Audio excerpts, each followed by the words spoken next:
Alright, here are some Energizer Max batteries, and I'm going to be replacing some Duracell batteries with these Energizer Max batteries. If you look on the Energizer Max batteries, on one side it shows the expiration date. You want to make sure that expiration date has not come and gone. Right here it says 12/20/31, so that's about 10 years from now. So it has a 10-year shelf life. So what I'm gonna do is I'm gonna go ahead and open up this, and I'm going to be replacing some Duracell batteries that I have in here. So I have some Duracell batteries, and I'm just going to go ahead and take these 10-year shelf life batteries, and I'm going to look in here, and I'm going to look and see which section has the plus and the minus. The minus is the negative terminal, the plus is the positive, and I'm just going to insert the battery accordingly.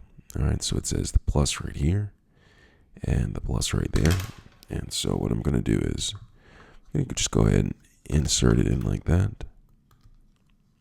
All right. And if you look on the other side, the plus is actually facing the other direction. So what I'm going to do is I'm going to go ahead and put the plus in this way, slide it in just like that. And then I'm just going to put the cap back on, and Energizer Max batteries are inserted. I hope this was helpful. Thanks a lot for watching.